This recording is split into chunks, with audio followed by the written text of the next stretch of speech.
పెద్దలారా మిత్రులారా అందరికీ నమస్తే. నేను గరిడేపల్లి సత్యనారాయణ న్యూలక్ష ఆర్గనైజేషన్. సో 42% స్థానిక సంస్థలో తెలంగాణ రాష్ట్ర ప్రభుత్వం రిజర్వేషన్స్ కల్పిస్తామని చెప్పేసి కామారెడ్డి డిక్లరేషన్ ద్వారా మనం తెలంగాణలో అధికారంలోకి వచ్చింది. బీసీ సమాజం యావత్తు 100కి 70 నుంచి 80% పైగా కాంగ్రెస్కి ఓటేసిన పరిస్థితి మనం చూసాం. గత బీఆర్ఎస్ పరిపాలనలో 34% ఉన్న రిజర్వేషన్లు ఏదైతే ఉన్నాయో అవి 19% కూడా అమలు చేయలేదు. ఆ 19% కూడా అమలు చేయకపోవటం వల్ల 2000 సర్పంచ్ పోస్టులు బీసీ సమాజానికి నష్టం జరిగింది, 2000 ఎంపీటీసీ పోస్టులు బీసీ సమాజానికి నష్టం జరిగింది, 3000 సర్పంచులు, వార్డు మెంబర్లు, కౌన్సిలర్లు, కార్పొరేటర్లు వీటి వల్ల నష్టం జరిగింది. అంటే 2000 సర్పంచులు, 2000 ఎంపీటీసీ 4000, అదేవిధంగా గ్రామ పంచాయతీ వార్డు మెంబర్లు, కౌన్సిలర్లు, కార్పొరేటర్లు 3000, మొత్తం 7000 మంది ప్రజాప్రతినిధులు కాకుండా నోటికాడ కొన్ని బీఆర్ఎస్ కాలుతో తనిన సొంతంగా ఇదైంది. సో ఇట్లాంటి పరిస్థితుల్లో బీసీ ఉద్యోగ సంఘాలు, బీసీ విద్యావంతుల వేదిక వీటన్నింటిని గమనించి ఇష్యూ రేజ్ చేసినటువంటి క్రమంలో కామారెడ్డి డిక్లరేషన్ ఒకటి కాంగ్రెస్ ప్రజల ముందుకు తీసుకొచ్చింది. ఈ ప్రజల ముందుకు తీసుకొచ్చినటువంటి క్రమంలో 42% రిజర్వేషన్ అని చెప్పారు. ఆ విధంగా సకల కుల జనగణన చేస్తామని చెప్పేసి అటు తమిళనాడు, అటు బీహార్, తర్వాత మూడో రాష్ట్రంగా సకల కుల జనగణన చేసింది. సరే, స్వాగతిస్తూ ఉన్నాం. అయిన తర్వాత బీసీ సమాజానికి సంబంధించి 65% ఉన్నటువంటి బీసీ లెక్కలు కేవలం 56 చూపిస్తున్నటువంటి సందర్భాన్ని కూడా మనం చూసాం. ఇట్లాంటి పరిస్థితుల్లో ముఖ్యంగా 42% రిజర్వేషన్కి సంబంధించి వాళ్ళు కాంగ్రెస్, తెలంగాణ రాష్ట్ర ప్రభుత్వం, తెలంగాణ కాంగ్రెస్ ప్రభుత్వం ఏదైతే ఉందో ప్రభుత్వాన్ని కాంగ్రెస్ పార్టీ నడుపుతా ఉంది. సో దానికి సంబంధించి ఏదైతే ఉన్నదో ఆ కాంగ్రెస్ పార్టీ ఇక్కడ అసెంబ్లీలో తీర్మానం చేసి గవర్నర్కి బిల్లు పంపించింది. విద్యా ఉద్యోగాలు అదేవిధంగా రాజకీయ రిజర్వేషన్లకు సంబంధించి పంపించిన నేపథ్యాన్ని మనం చూసాం. ఈ నేపథ్యంలో గవర్నర్ జిష్ణుదేవ్ వర్మ ఎవరైతే ఉన్నారో ఆయన బిల్లుని అట్లనే ఉంచారు. ఇంకొక వైపు దాన్ని కేంద్రం ద్వారా అసెంబ్లీ తీర్మానం చేసి కేంద్రానికి పంపిస్తే కేంద్రం రాష్ట్రపతికి పంపించింది. దాని సారాంశం 9వ షెడ్యూల్లో పెడితే అది స్థానిక సంస్థల రిజర్వేషన్ కట్ ఆఫ్ ఏదైతే ఉందో 50% నుంచి పెంచడానికి ఆస్కారం ఉంది. ఇప్పటికే తమిళనాడు ఆనాడు తెలంగాణ బిడ్డ ప్రధానమంత్రి పివి నరసింహ ఉన్నప్పుడు, అక్క జయలలిత తమిళనాడు ముఖ్యమంత్రిగా ఉన్నప్పుడు కట్ ఆఫ్ ఏదైతే ఉన్నదో అది 69% పెంచుకుంటూ వచ్చి ముఖ్యంగా 50% కట్ ఆఫ్ని తీసేసినటువంటి సందర్భాన్ని తమిళనాడుకి సంబంధించి 9వ షెడ్యూల్ పెట్టడం వల్ల అది ఆ విధంగా తమిళనాడుకి స్థానిక సంస్థల రిజర్వేషన్స్ వచ్చినటువంటి సందర్భాన్ని మనం చూసాం. సో అట్లాంటిదే తెలంగాణ రాష్ట్ర ప్రభుత్వం ఈరోజు అట్లాంటి తరహా బిల్లుని ప్రవేశపెట్టినప్పుడు దానికి సంబంధించి రాజకీయ కమిటీ వేశారు. అదేవిధంగా డెడికేషన్ కమిటీ ఏదైతే ఉన్నదో కోర్టుకి సంబంధించి 2 కమిటీలు వేశారు. 2 కమిటీలు చైర్మన్లు వేసి రాష్ట్ర వ్యాప్తంగా 33 జిల్లాలు తిప్పి ప్రజల యొక్క అభిప్రాయాన్ని, బీసీ సంఘాల యొక్క నాయకుల యొక్క అభిప్రాయాన్ని తీసుకున్న సందర్భాన్ని మనం చూసాం. ఇవన్నీ ఇట్లా జరుగుతూ ఉన్నాయి. ఇంకొక వైపు సకల కుల జనగణన అయిపోయి బీసీ లెక్కలు అయిపోయి 42% రిజర్వేషన్ అడుగుతున్న నేపథ్యంలో ఇదంతా ఓరలైనటువంటి కొన్ని రాజకీయ పార్టీలు మనం చూసాం. సో ఆనాడు బీసీ 27% రిజర్వేషన్కి వ్యతిరేకంగా చేసినటువంటి బీజేపీ పార్టీ తర్వాత రాజీవ్ గాంధీ కూడా 27% రిజర్వేషన్ అమలు చేయలేదు. తెలుగు బిడ్డ, తెలంగాణ బిడ్డ పివి నరసింహరావు ఆ రోజు 27% రిజర్వేషన్ చేసింది. సో ఆనాడు కాంగ్రెస్ కానీ బీజేపీ కానీ వీపీ సింగ్ ప్రభుత్వాన్ని కొలగొట్టడంలో చాలా ప్రధానంగా ఉన్నాయి. సో 2 రంగులు వేరులే కానీ ఒకే ఫ్యాక్టరీ నుంచి వచ్చిన చందంగా బీసీల మీద కక్ష కట్టి కత్తి కట్టినట్టుగా వ్యవహరించినాయి. ఇందులో ప్రధానంగా దీన్ని మనం చూసుకున్నప్పుడు ప్రధానంగా కీలకమైన వీపీ సింగ్ ప్రభుత్వాన్ని కూలగొట్టడంలో బీజేపీది ఎంత పాత్ర ఉందో కపటనాటక సూత్రధారి బీజేపీది, కాంగ్రెస్ కూడా అంత పాత్ర ఉంది. అదేవిధంగా వామపక్షాలు కూడా వ్యవహరించింది. సో ఈ నేపథ్యంలో ఎస్సీ ఎస్టీలకు సంబంధించి వాళ్ళ రిజర్వేషన్స్ వాళ్ళకి వెళ్ళేటువంటి సందర్భాన్ని మనం చూసాం. సో అయితే బీసీలకు సంబంధించి ఈ దేశంలో 52% ఉన్నారు, తెలంగాణ రాష్ట్రంలో 56% ఉన్నారు.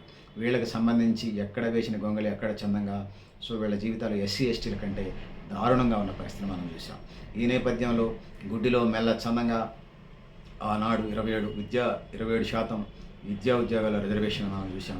దీనికి కాన్సీంబ్రా లాంటి వాళ్ళు కొంత చేసిన, సో ఎంతో కొంత చేసిన ప్రధానమైనటువంటి పాత్ర ఆ రోజు ఈనాడు ఉన్నటువంటి ఉత్తరప్రదేశ్ మాజీ ముఖ్యమంత్రి అఖిలేష్ యాదవ్ తండ్రి ములాయం సింగ్ యాదవ్, తేజస్వి యాదవ్ బీహార్ మాజీ డిప్యూటీ ముఖ్యమంత్రి తండ్రి గారు, బీహార్ మాజీ ముఖ్యమంత్రి లాలూ ప్రసాద్ యాదవ్, అదేవిధంగా మధ్యప్రదేశ్ చెందిన శరద్ యాదవ్ ఏదైతే ఉన్నదో వాళ్ళు ఆ రోజు బీసీ కుల జాతులకు సంబంధించి పెద్ద ప్రయత్నం చేశారు. ఈ క్రమంలో లాలూ ప్రసాద్ యాదవ్ 3 నెలల నుంచి 6 నెలలు ఢిల్లీలో కూర్చొని సుప్రీంకోర్టు నుంచి దేశవ్యాప్తంగా 27% రిజర్వేషన్ అమలు కోసం కృషి చేశారు. దీనికంటే ముందు ఒక మంగళి బార్బర్ న్యాయ బ్రాహ్మణ సామాజిక వర్గానికి చెందినటువంటి ఒక కర్పూరి ఠాగూర్ భారతదేశానికి రోల్ మోడల్ తయారు చేశాడు. అందుకంటే సాహు మహారాజ్ ఎవరైతే ఉన్నారో కొన్ని వర్గాలకి అగ్రవర్ణాలకే ఉద్యోగాలు వస్తున్నాయి నా రాజ్యంలో అని చెప్పేసి బీసీ ఎస్సీ ఎస్టీ బహుజన ఉపకులాలకు ఏదైతే ఉన్నదో వాళ్ళకి చదువు ప్రవేశపెట్టి వాళ్ళకి రిజర్వేషన్లు పెట్టాయి, ప్రభుత్వ ఉద్యోగాలకు ఒక దారి వేశాడు. భారతదేశానికి దశ దిశ నిర్దేశం చేసినవాడు సాహు మహారాజ్ అయితే దానికి అమలుకు సంబంధించినటువంటి కార్యాచరణ చేసినవాడు రెండో వ్యక్తిగా మనం అంబేద్కర్ కూడా చేసి ఉండొచ్చు. సో చేశాడు అనుకుందాం. సో కర్పూరి ఠాకూర్ దాన్ని కార్యాచరణలో పెట్టి ఒక రాష్ట్ర ముఖ్యమంత్రిగా దేశానికే ఒక తలమానికంగా దశ దిశ నిర్దేశం మార్గదర్శకత్వం చేశాడు కర్పూరి ఠాకూర్. సో తదనంతరం కర్పూరి ఠాకూర్ మరణానంతరం అతనికి భారతరత్న అవార్డు ఇచ్చారు, అది స్వాగతించదగ్గది. సో ఇట్లాంటి పరిస్థితులు అన్నీ ఉన్నాయి దేశవ్యాప్తంగా. సో ఇట్లాంటి పరిస్థితుల్లో 50% రిజర్వేషన్స్ మించకూడదని చెప్పేసి బీసీ ఎస్సీ ఎస్టీలకు సంబంధించి ఒక యుద్ధం నడిచినటువంటి క్రమాన్ని మనం చూసాం. So rule is rule for all స్వాగతిస్తూ ఉన్నాం సోదరులారా సోదరిమణులారా. మరి ఈడబ్ల్యూఎస్ రిజర్వేషన్స్ 10% రిజర్వేషన్కి వచ్చినప్పుడు 50% రిజర్వేషన్స్ ఉంటే మరి వాటిని ఎట్లా పెంచుకున్నారు? వడ్డించేవాడు మనాడైతే ఒక చట్టాలు కానీ ఏమి కానీ మొత్తం మనకే వస్తున్నట్టుగా ఉంది. వడ్డించేవాడు మనవాడైతే మూల కూర్చున్న మన మూలక బొక్క మనకే వస్తే, మన బిర్యానీ ప్యాకెట్, మన చికెన్ ముక్కలు, మన మటన్ ముక్కలు మనకే వస్తాయని చందంగా తెలియజేసుకుంటున్నాం. మరి rule is rule for all. మరి 50% రిజర్వేషన్స్ పెంచొద్దని 27% రిజర్వేషన్ తీసుకొచ్చినటువంటి పాలకవర్గాలు అంటే ఎన్డీఏ, ఇండియా, వామపక్ష కూటములు ఇవన్నీ కూడా వాటి మీద నోరెత్తి మాట్లాడినటువంటి మూగ జీవులు లాగా వ్యవహరించినటువంటి రాజకీయ పార్టీలు, అగ్రవర్ణ రాజకీయ పార్టీలు. సో తర్వాత మరి వాటి మీద ఎందుకు ఈడబ్ల్యూఎస్ రిజర్వేషన్కి ఎగేసుకుని పోయి అన్ని రాజకీయ పార్టీలు సంతకాలు చేశాయని అడుగుతూ ఉన్నాను. సో కొన్ని రాష్ట్రాల్లో 10% కూడా జనాభా లేనటువంటి చోట 10% రిజర్వేషన్స్ పెడతా ఉన్నారు. 5% జనాభా కూడా ఓసీ లేని చోట 10% రిజర్వేషన్ పెడతా ఉన్నారు. ఓసీబీసీ ఎస్సీ ఎస్టీలకు సంబంధించి అది వేరే సంగతి. అది కాకుండా ఈడబ్ల్యూఎస్ రిజర్వేషన్స్ పెట్టి ఆ విధంగా లబ్ధి పొందేటువంటి కార్యక్రమాన్ని చూస్తాను. సో ఈడబ్ల్యూఎస్ రిజర్వేషన్స్ చూస్తే అసలు మిరాకిల్స్ లాగా అనిపిస్తుంటుంది. ఒక బాష్పాయ పేలదు, ఒక ఆత్మాహుతి జరగదు, ఒక జైలు ఉండదు, ఒక రిప్రజెంటేషన్ ఉండదు, ఒక వినతిపత్రం ఉండదు, ఒక ధర్నా ఉండదు, ఒక రాస్తారోకో ఉండదు, కనీసం ఒక చర్చ ఉండదు, ఒక సమావేశం ఉండదు, ఒక మీటింగ్ ఉండదు. ఏమీ ఉండకపోయినా ఈడబ్ల్యూఎస్ రిజర్వేషన్కి సంబంధించి అమలు జరుగుతాయి. బీసీలకు సంబంధించి దేశవ్యాప్తంగా 29 రాష్ట్రాలు, 9 కేంద్రపాలిత ప్రాంతాల్లో అనేక వినతులు, విన్నపాలు, ధర్నాలు, రాష్ట్రోకోలు, రిప్రజెంటేషన్స్, దండాల బెట్లు, వేడుకలు, బ్రతిలాళ్ళు, సో నిరసనలు తెలియజేస్తున్నాం. నిమ్మకు నీరెత్తినట్టుగా వ్యవహరిస్తున్నటువంటి ఈ పాలకవర్గాన్ని మనం చూస్తూ ఉన్నాం. సో వీపీ సింగ్ ప్రభుత్వంలో ఆనాడు బీజేపీ పురువృద్ధుడు ఎవరైతే ఉన్నారో మండల కమిషన్కి వ్యతిరేకంగా అమన్ యాత్ర చేపట్టాడు. రాముడు కూడా మా బీసీ ఆనాడు వర్ణ వ్యవస్థ ఉంది, కానీ వృత్తిరీత్యా చూసినప్పుడు క్షత్రియులు బీసీల కిందకే వస్తున్నారు భారతీయ సమాజంలో ఇప్పుడు. సో దేవుణ్ణి రాముడిని కూడా కోరుకుంటున్నాం, అయ్యా రాముడా శ్రీరామ, మేము కూడా మా వాళ్ళందరూ కూడా నీ భక్తులే, ఆ బీసీలకు సంబంధించి వాళ్ళ వాటా వాళ్ళకి వచ్చే చేయమని చెప్పేసి ఈ సందర్భంగా భద్రాచల శ్రీరాముని కూడా వేడుకుంటా ఉన్నాం. సో ఆ విధంగా బీసీలకు సంబంధించి వాటా రావాల్సినటువంటి అవసరం అయితే ఉన్నది. సో తెలంగాణ రాష్ట్రానికి సంబంధించి వచ్చినప్పుడు ఆనాడు యాంటీ రిజర్వేషన్స్ మూమెంట్లో పాల్గొన్నటువంటి ఒక వ్యక్తిని ఇలా తెలంగాణ బీజేపీ రాష్ట్ర అధ్యక్షుడిని చేసి సో కపట నాటక సూత్రధారి నాటకాలు వేస్తూ ఉంది. సో మాది బీసీ జనాభా ఈ రాష్ట్రంలో 65% అని అంటున్నాం మేము, కానీ మీరు లెక్కలు అది 46% బీసీ హిందూ బీసీలు, 10% ముస్లిం బీసీలు అని చెప్పేసి 56% అని చెప్తున్నారు. దాన్ని అమలు చేయమంటే ఇప్పటికే తెలంగాణ రాష్ట్ర ప్రభుత్వం గవర్నర్కి రాష్ట్రపతికి పంపించింది. సో వాళ్ళు ఇది అమలు 9వ షెడ్యూల్లో పెట్టాల్సినటువంటి రాష్ట్రపతి ఇంత మటుకి తెలంగాణ రాష్ట్ర నాయకులకి అపాయింట్మెంట్లు ఇవ్వరు. కాంగ్రెస్ ప్రభుత్వం ఆగస్టు 5, 6, 7 తేదీలు అక్కడికి వెళ్ళినటువంటి నేపథ్యాన్ని, రిప్రజెంటేషన్ చేసే ప్రయత్నం చేసినటువంటి నేపథ్యాన్ని, వివిధ ఎక్స్పర్ట్స్ని కలిసినటువంటి నేపథ్యాన్ని మనం చూసాం. సో బీజేపీ 9వ షెడ్యూల్ పెట్టమని చెప్పేసి ఖచ్చితంగా తెలంగాణ రాష్ట్ర అధ్యక్షుడు నారపరాజు రామచంద్రరావు ఒక బీజేపీ ఒక బీసీ వ్యతిరేకి ఈ రాష్ట్రంలో వాగుతున్నటువంటి పరిస్థితి మనం చూస్తాము. గట్టిగా గాలి పీల్చుకొని అని ఊస్తే నారపరాజు రామచంద్రరావు ఆ పార్టీ మిగలది రాష్ట్రంలో. సో మళ్ళీ బీసీ ముఖ్యమంత్రి అని ప్రగల్భాలు వెళ్తూ ఉంటుంది తెలంగాణ రాష్ట్రంలో బీజేపీ. సో ఏం చేస్తూ ఉన్నారయ్యా వీళ్ళు, ఏం చేస్తూ ఉన్నారు? బీసీ ముఖ్యమంత్రి ఆలు లేదు, సూలు లేదు, కొడుకు పేరు సోమలింగం సన్నంగా ఈ బీజేపీ పార్టీ వ్యవహరిస్తూ ఉంది. తెలంగాణలోకి రాష్ట్ర అధ్యక్ష పదవి బీసీకి ఏది కానీ ముఖ్యమంత్రి పదవి ఇస్తుందట. సో నాటకాల మీద నాటకాలు వేస్తుంది కపట నాటక సూత్రధారి బీజేపీ. సో మీకు నిజంగా చిత్తశుద్ధి ఉండి బీసీ ముఖ్యమంత్రి చేసే ముఖ్యమంత్రి పదవినే తెలంగాణలో బీసీకి ఇద్దామనుకుంటున్నారే, మరి స్థానిక సంస్థల్లో 42% బీసీ రిజర్వేషన్స్కి ఎందుకు మోకాలు అడుగుతూ ఉన్నారు? సైంధవుడిలాగా ఎందుకు, సైంధవుడి పాత్ర భారతంలో సైంధవుడి పాత్ర ఎందుకు పోషిస్తుంది ఈరోజు బీజేపీ అనేది ఈ సందర్భంగా అడుగుతా ఉన్నాం. హెచ్చరిక ప్రశ్నిస్తూ ఉన్నాం, హెచ్చరిక కూడా చేస్తూ ఉన్నాం. సో హిందూ బీసీలంట, ముస్లిం బీసీలట చెప్తా ఉన్నారు బీజేపీ వాళ్ళు. మీరు హిందూ బీసీలకి ఏం చేశారు, ముస్లిం బీసీలకి ఏం చేశారు అనేది ఈ సందర్భంగా మేము అడుగుతా ఉన్నాం. మీరేం చేయలే. మీకు నిజంగా దమ్ము ధైర్యం ఉంటే మా ఖమ్మం ప్రెస్ క్లబ్కి రండి, ఖచ్చితంగా కూర్చుందాం. మీ స్థాయి తగ్గట్టు వాళ్ళని మేము పెడతాం. మీరు జిల్లా స్థాయి అయితే జిల్లా స్థాయి, రాష్ట్ర స్థాయి అయితే రాష్ట్ర స్థాయి, జాతీయ స్థాయి అయితే జాతీయ స్థాయి, మీ స్థాయి తగ్గటువంటి వాళ్ళు మీరు ఎంతమంది వస్తే మా వాళ్ళు అంతమంది వస్తారు. ఒకళ్ళిద్దరు ఎక్స్పర్ట్ సరిపోతారు మీకు చెప్పడానికి, అయినా మీ గౌరవానికి భంగం కలగకుండా. ఖమ్మమే కాదు, తెలంగాణ సంబంధించి మీరు హైదరాబాద్లో ఉన్నటువంటి మీరు ఎన్నుకున్నటువంటి బషీర్బాగ్ ప్రెస్ క్లబ్బా, సోమాజిగూడ ప్రెస్ క్లబ్బా, ఇంకోటి అనుకుంటే అక్కడ బహిరంగ చర్చకు వస్తారు రండి మీరు బీజేపీ వాళ్ళు. మీ వాదనలు ఏందో మా వాదనలు ఏందో, ఈ జిల్లాలో ఈ రాష్ట్రంలో ఈ దేశంలో కూర్చున్నాం. మీరు బీసీలకు ఏం చేశారో శ్వేతపత్రం మీకు దమ్ముంటే బీసీలకి ఏం చేశారో శ్వేతపత్రం విడుదల చేయండి అనేది ఈ సందర్భంగా అడుగుతూ ఉన్నాం, ప్రశ్నిస్తూ ఉన్నాం. సో బీజేపీ నేతలారా, బీజేపీలో ఉన్న బీసీ మానసిక బానిసలారా, ఎకనైనా కళ్ళు తెరవండి, మీ పార్టీలో పోరాటం చేయండి. ఖచ్చితంగా అడిగితే మా పదవులు పోతాయి, మాకు పదవులు రావనటువంటి ఎంగిలి కూటి కాసి పడకండి. భవిష్యత్ బీసీ తరాలని అంధకార బంధురంలోకి నెట్టకండి. ముఖ్యంగా మేము చూస్తూ ఉన్నాం, ఆర్ఎస్ఎస్ నుంచి బీజేపీ దాకా అంతా బీసీలే ఉన్నారు తప్ప మరొకళ్ళు లేరు అనేది ఈ సందర్భంగా తెలియజేస్తూ ఉన్నాను. సో అందుకోసం బీజేపీకి ప్రత్యామ్నాయం ఇండియా కూటమి అనుకుంటున్నారు, కాదు కాబోదు. ఖచ్చితంగా ఈ దేశంలో కానీ రాష్ట్రంలో కానీ బీజేపీకి ఖచ్చితంగా బీసీలే ప్రత్యామ్నాయం అనేది తెలియజేసుకున్నాను. ఎవరిని ఓడించాలన్నా, ఎవరిని గెలిపించాలన్నా అది బీసీల మీదనే ఉంది. తెలంగాణ రాష్ట్రంలో 56%, భారతదేశంలో 52% బీసీలు ఉన్నారు. సో 2026లో సకల కుల జనగణన జరుగుతుంది. ఈ సకల కుల జనగణన లెక్కలు 2026 ఏప్రిల్, అక్టోబర్ అంటే దసరా మధ్యలో జరుగుతాయి, స్టార్ట్ అవుతాయి. 2027లో దేశవ్యాప్తంగా ఈ లెక్కలు వస్తాయి. 2 సంవత్సరాలు మాకు కష్టమేం కాదు. దాదాపుగా మా బీసీ నాయకులు కన్నీళ్ల నుంచి వచ్చినటువంటి డిమాండ్ అది. 5 దశాబ్దాల పోరాటం అది. సో 5 దశాబ్దాలుగా మా వాళ్ళు చేసినటువంటి కన్నీటి దారలు.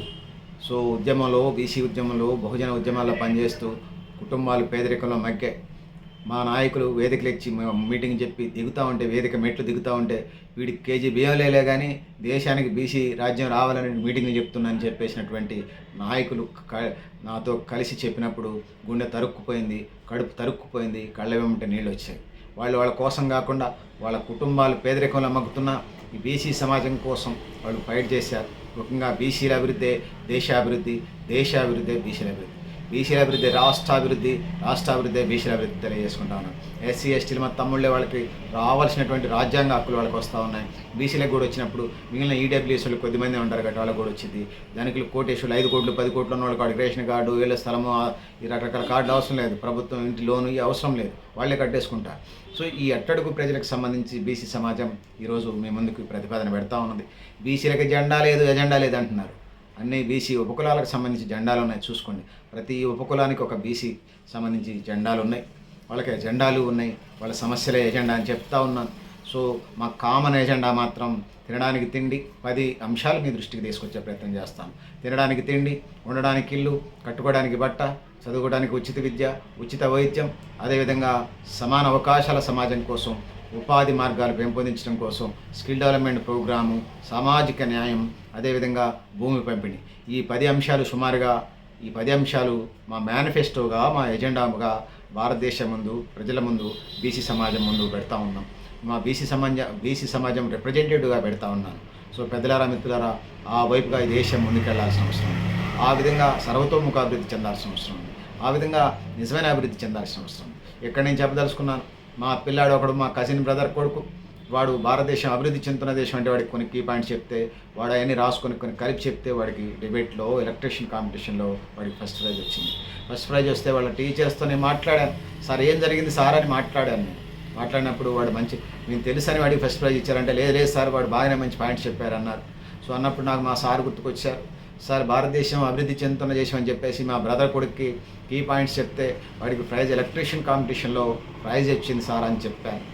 అన్నప్పుడు నేను నీకు చెప్పడం కాదు గరిడేపల్లి సత్యనారాయణ, మా సార్లు కూడా మాకు చెప్పారన్నాడు. అంటే 4 తరాలైనా కూడా భారతదేశం అభివృద్ధి చెందుతున్న దేశంగానే ఉండాలా, అభివృద్ధి చెందిన దేశాల సరసన America, Australia, Singapore, Japan, Malaysia సరసన ఎందుకు ఉండకూడదు అనేది ఈ సందర్భంగా తెలియజేస్తూ ఉన్నాను, అడుగుతూ ఉన్నాను, ప్రశ్నిస్తూ ఉన్నాను. సో అందుకోసమే సోదరులారా, సోదరీమణులారా, నిజాభివృద్ధి, ప్రజల యొక్క నిజాభివృద్ధిని మనం కోరుతూ ఉన్నాం. ఆ వైపుగా అడుగులు పడాలి.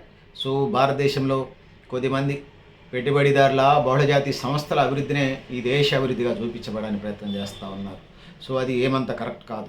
మేము ఇప్పటికే చెప్తున్నాం, స్థానిక సంస్థల్లో 42% రిజర్వేషన్ తెలంగాణలో ఇవ్వాలి, భారతదేశ వ్యాప్తంగా కూడా ఇది దిశ మార్గనిర్దేశం జరగాలనేది డిమాండ్ చేస్తూ ఉన్నాం. ఈ దేశం మీసేల్ది. 5,000 సంవత్సరాల క్రితం ఈ దేశానికి ఆర్యుల పేరుతో కొన్ని వర్గాలు వచ్చినాయి. వాళ్ళు ఎక్కడే స్థిరపడ్డారు. మీరు పద్ధతిగా ఉంటే ఓకే, లేకపోతే జరిగే వైలెన్స్కి హింసాత్మక సంఘటనలకి బాధ్యులు మేమైతే కాదు, మీరే అని ఈ సందర్భంగా హెచ్చరిస్తూ ఉన్నాను. సో సోదరులారా, సోదరిమణులారా, ఈ దేశానికి సంబంధించి కొద్దిమంది అగ్రకుల లీడర్లు దాన్ని బీసీ ఉద్యమాన్ని అణిచివేసే ప్రయత్నం చేస్తున్నారు, మేము ఎరుగుతాం. సో అరిచేతిని అడ్డుపెట్టి అరుణోదయాన్ని ఎప్పటికీ ఆపలేరు. సో ఈ ఉద్యమం అరుణోదయమైనా కాకపోయినా మా ప్రజల యొక్క నిజ జీవితాల్లో వెలుగులు నింపడమే మాకు ఎజెండా తప్ప మరొకటి కాదు అనేది ఈ సందర్భంగా నేను డిమాండ్ చేస్తూ ఉన్నాను. సో ఇదేమి పెద్ద అంతరిక్షానికి ఉపగ్రహం పంపించడం కాదు. బీసీలకు సంబంధించి రిజర్వేషన్స్ అమలు చేయమంటే ఇప్పటికే విద్యా ఉద్యోగాల రిజర్వేషన్ అమలు చేస్తూ ఉన్నారు. స్థానిక సంస్థల్లో కూడా BCA, BCB, BCC, BCD, BCE ఇట్లా రిజర్వేషన్స్ అమలు చేయమంటున్నాం. బీసీఏకి 7% రిజర్వేషన్, అది విద్యా ఉద్యోగాలు అమలు అవుతుంది. స్థానిక సంస్థల్లో అమలు చేయండి, అదేవిధంగా దీంట్లో కూడా అమలు చేయండి. సో దీంట్లో కూడా అమలు చేయండి. ఆ విధంగా ముందుకెళ్లాల్సిన అవసరం. దాంతో పాటుగా చూసినప్పుడు బీసీబీ, సో దాంట్లో కూడా కొద్దిపాటి అభివృద్ధి చెందిన కులాలు ఉన్నాయి. అది 3 నుంచి 5% చిల్లర ఉన్నది, వాళ్ళ వాటా వాళ్ళకి పోతుంది. బీసీసీ క్రిస్టియన్స్ వస్తారు, అది 1% రిజర్వేషను, దాన్ని కూడా అమలు చేయండి. ఇక బీసీడీ అడ్వాన్స్ బీసీలు ఉన్నారు, వాళ్ళకి సంబంధించి 14-15% పైగా ఉన్నది, 14-15 అబవ్ పర్సెంటేజ్ ఉన్నది, వాళ్ళకు రిజర్వేషన్ వాళ్ళకి అమలు చేయండి. ఇక బీసీఈకి సంబంధించి వచ్చినప్పుడు ముస్లిం రిజర్వేషన్స్ అమలు చేస్తూ ఉన్నారు.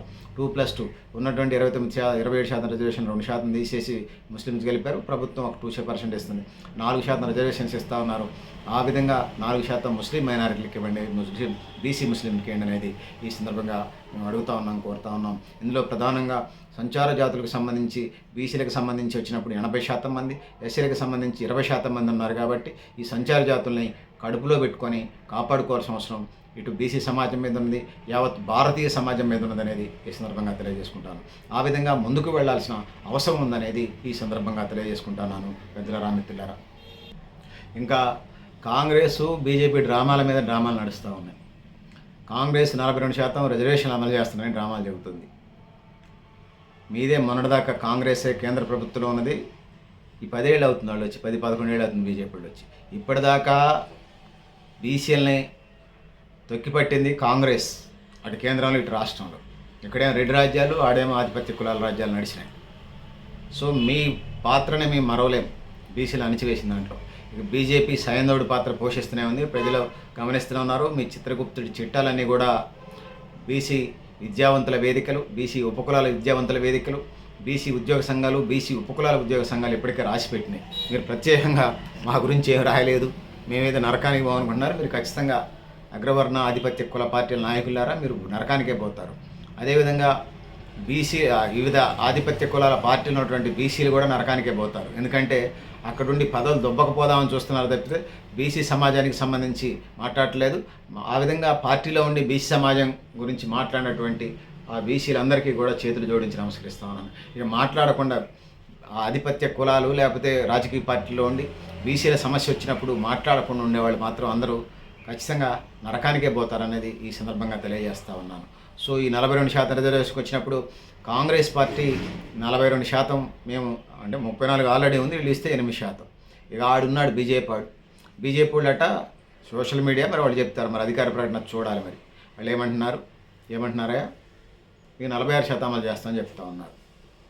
అంటే బీసీలు 56 అనేది సకల కులని చెప్పి 46% హిందూ బీసీలకు అమలు చేస్తారట. ఈ కర్ణాటక సూత్రధారి బీసీ బిల్లుని ఆ పేరుతో అడ్డుకునే ప్రయత్నం చేస్తాం తప్ప మరొకటి కాదు. అంతే కదా, 9వ షెడ్యూల్లో పెట్టి అమలు చేయొచ్చు కదా. సో ఓకే, మీరు అనుకున్న ప్రకారం అనుకుందాము. మీరు అధికారంలో ఉన్న రాష్ట్రాల సంగతి ఏంది, మరి అక్కడెందుకు ముస్లింలకి బీసీ రిజర్వేషన్ అమలు చేస్తూ ఉన్నారు? సో ద్వంద్వ వైఖరులు ఎందుకు? ఎట్లా బీసీ బిల్లుని అడ్డుకునే ఎవకరేంది? నారపరాజు రామచంద్రరావు, నీవు నీ ముఠ. సో ఎటువైపు ఈ బీసీలను తీసుకుపోదాం అనుకుంటున్నారు? ఇంకానా ఎక్కువ చెల్లదు. మీరు 70 రాజకీయాలు చేద్దాం అనుకుంటున్నారు. కాబోదు. ఖచ్చితంగా దానికి చరిత్రలో మీరు ఖచ్చితంగా ముక్కు నేలకు రాసి సమాధానం చెప్పాలి చరిత్రకి.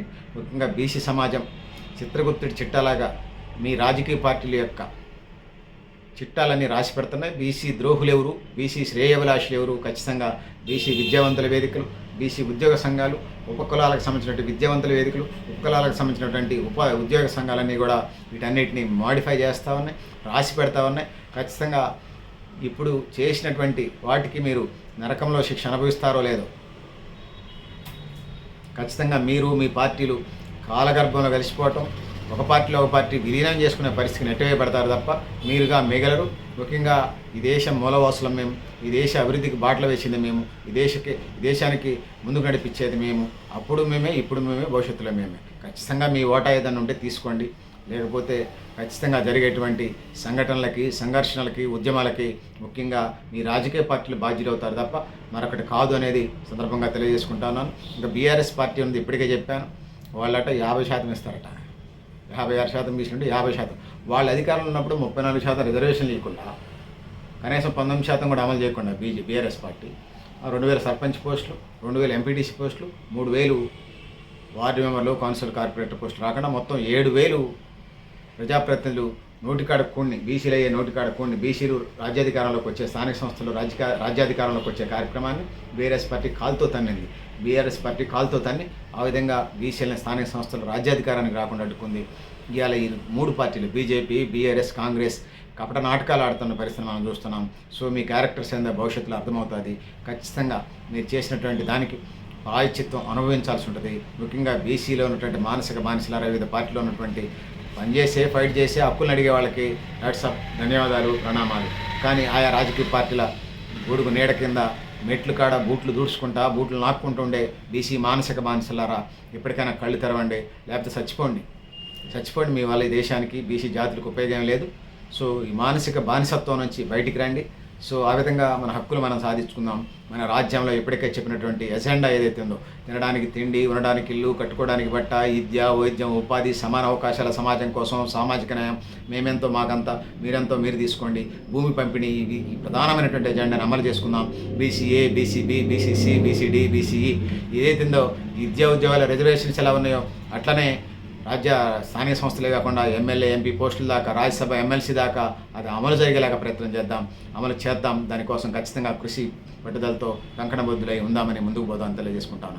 అదేవిధంగా ఎస్సీలకు సంబంధించి కూడా 4-5 ఉపకులాలు కాకుండా ముఖ్యంగా దేశవ్యాప్తంగా ఉన్న ఎస్సీ ఉపకులాలందరికీ కూడా ఏబీసీడీ వర్గీకరణ జరిగి వాళ్ళకి కూడా అవకాశాలు రావాలి. ఇక ఎస్టీలకు సంబంధించి వచ్చినప్పుడు ఏదో కొద్దిమంది కులాలే కాకుండా ఆదివాసీ ఉపకులాల దాకా ఇది అందాల్సిన అవసరం ఉంది, ఆ వైపుగా అడుగులు పడాల్సిన అవసరం ఉందని తెలియజేసుకుంటున్నాను. ఇంకా ఓసీలో ఉన్నటువంటి ఉపకులాలు ఏదైతే ఉన్నాయో, వెనకబాటు గురైన కులాలు, వాళ్ళకు కూడా అందాలి.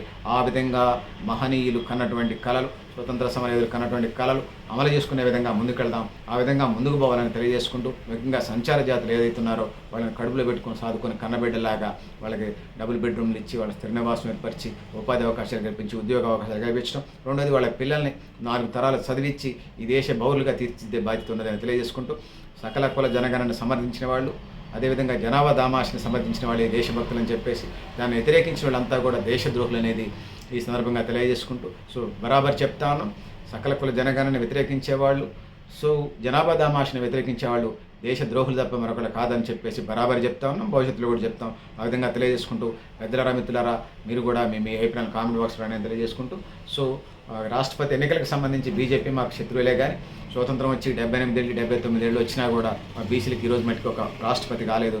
అందుకోసమే మేము ప్రధానంగా మాకు ఓట్లు ఉన్నాయా లేవా, ఉంటే వేసేవాళ్ళం.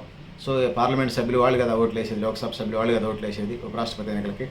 సో బీసీ సమాజం నుంచి మేము ప్రధానంగా ఎన్డీఏ బలపరిచిన అభ్యర్థి రాధాకృష్ణన్కి మద్దతు తెలియజేస్తున్నాం. బీజేపీ అభ్యర్థి ఎవరైతే ఉన్నారో ఆయన రాష్ట్రపతి అభ్యర్థిగా నామినేట్కి కావాలని మనస్ఫూర్తిగా కోరుకుంటున్నాం. ఆయన భవిష్యత్తులో బీసీ సమాజం బీసీ బిల్లు 9వ షెడ్యూల్లో పెట్టి దాంట్లో కీలక పాత్ర పోషిస్తారని భావిస్తూ ఉన్నాం. సో ఎప్పటికీ ఆధిపత్య అగ్రకులాలకు సంబంధించిన వాళ్ళకి తరతరాలుగా, యుగాలుగా 78 ఏళ్ళు 79 ఏళ్ళు వచ్చిన అదే కథ నడుస్తుందంటే కాదు. ఖచ్చితంగా బీసీలో అనేక మంది రిటైర్డ్ జడ్జిలు ఉన్నారు, రిటైర్డ్ అడ్వకేట్స్ ఉన్నారు, రిటైర్డ్ పబ్లిక్ ప్రాసిక్యూటర్స్ ఉన్నారు, రిటైర్డ్ కలెక్టర్లు ఉన్నారు, రిటైర్డ్ ఐపీఎస్లు ఉన్నారు, రిటైర్డ్ ఐఆర్ఎస్లు ఉన్నారు, రిటైర్డ్ ఐఎఫ్ఎస్లు ఉన్నారు, అనేక మంది మేధావులు, వివిధ జాబ్స్లో చేసినటువంటి వాళ్ళు, సైంటిస్టులు అనేక మంది ఉన్నారు. మరి ఎవరు కాంగ్రెస్ పార్టీకి, ముఖ్యంగా ఇండియా కూటమికి ఎవరు బీసీ అభ్యర్థులు కనపడలేదా? 78 ఏళ్ల పాటు కనపడక 79 ఏళ్ళు వచ్చినా కనపడలేదా అనేది ఈ సందర్భంగా అడుగుతూ ఉన్నాం, ప్రశ్నిస్తూ ఉన్నాం. మీకు కనుక మీకు గనక కళ్ళు కనపడకపోతే కళ్ళజోడు కొనుక్కోండి. నిజంగా అప్పటికే కళ్ళు కనపడకపోతే క్యాటరాక్ట్ కంటి ఆపరేషన్ చేసుకోండి. అప్పుడు బీసీలు కనపడతారు. ఈ దేశాభివృద్ధి బీసీల అభివృద్ధి, బీసీల అభివృద్ధి దేశాభివృద్ధి అని తెలియజేసుకుంటూ, ఈ రాష్ట్ర అభివృద్ధి బీసీల అభివృద్ధి, బీసీల అభివృద్ధి రాష్ట్ర అభివృద్ధి అని తెలియజేసుకుంటూ, సో ఆ వైపుగా అన్ని వర్గాల అభివృద్ధి, సామాజిక న్యాయం, అన్ని కాంట్రిబ్యూషన్, ప్రజల సంపద సృష్టిస్తూ ఉన్నారు. ఆ ప్రజలకు సంపద పంపిణీ జరగాలి. అలాంటి సమాజం కోసం భారతదేశం, తెలంగాణ రాష్ట్రం ముందుకు పోవాలని చెప్పేసి అటువైపుగా అడుగులు పడాలని చెప్పి తెలియజేసుకుంటూ, పెద్దలారా మిత్రులారా, నేను గరిడేపల్లి సత్యనారాయణ, న్యూ లక్ష్య ఆర్గనైజేషన్. థ్యాంక్ యూ అన్నారు.